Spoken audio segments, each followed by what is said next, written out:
Good day, class. I'm your Sir Mark Hernandez, and we're back again with another topic today.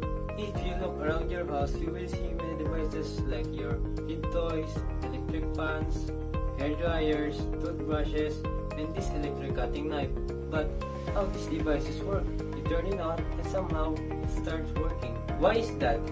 If you have an idea on what will be our topic for today, just simply scan this QR code and it will redirect you to the page where you can send your answers.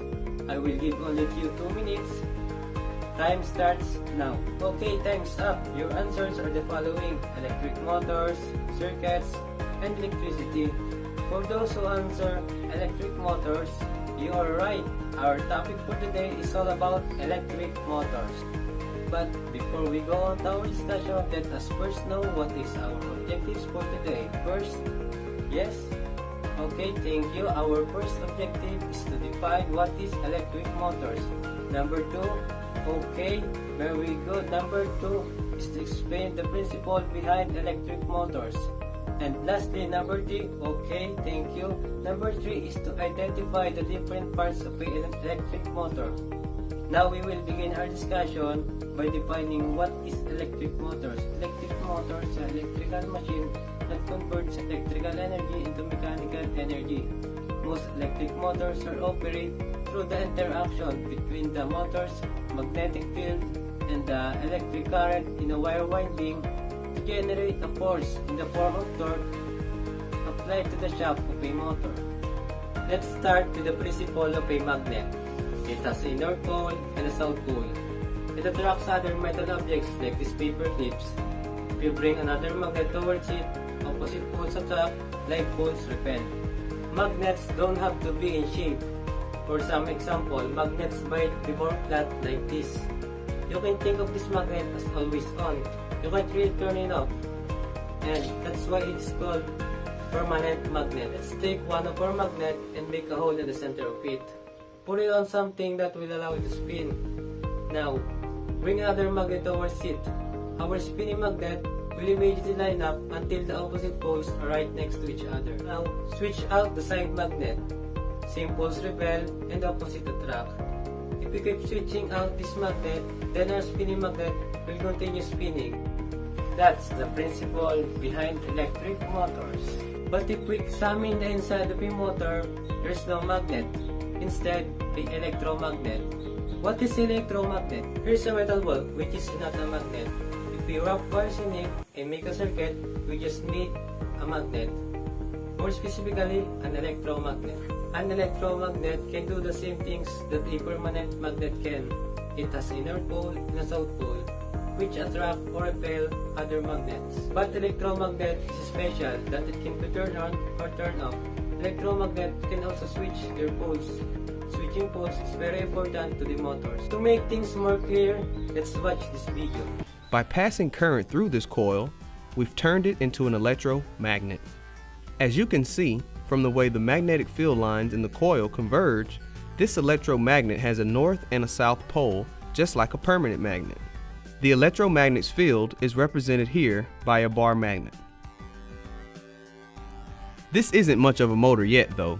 An important piece, an external magnetic field, is missing.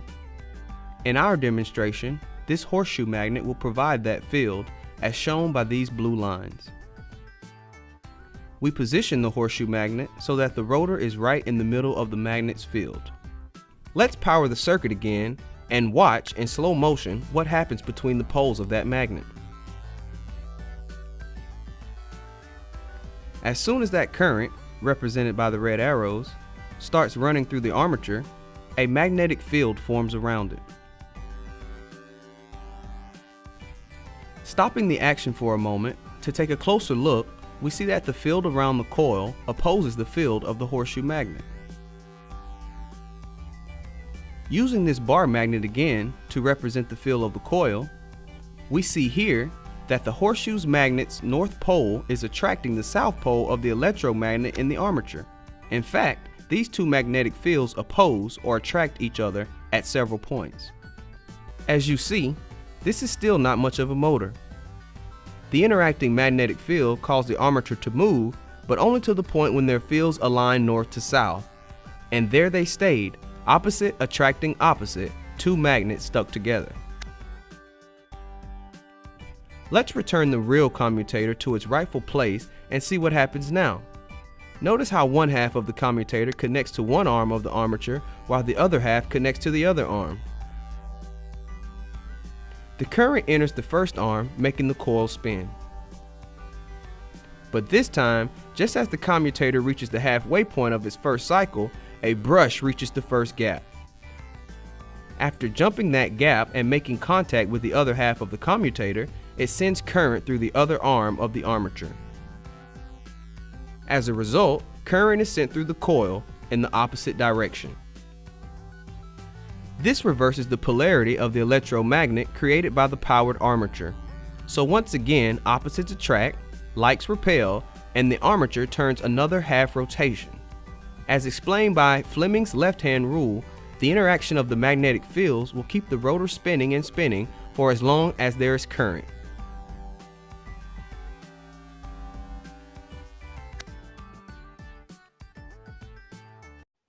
And that's how motor works. I hope you learned a lot from this video. Now let's move on to the parts of a DC motor. First is the armature or rotor. The armature is the rotating part that rotates on its axis. It's a cylinder of magnetic lamination that are insulated from one another. Number 2, the stator. Stator is the non-moving part in which winding is wound to produce magnetic field. Number 3 is the commutator.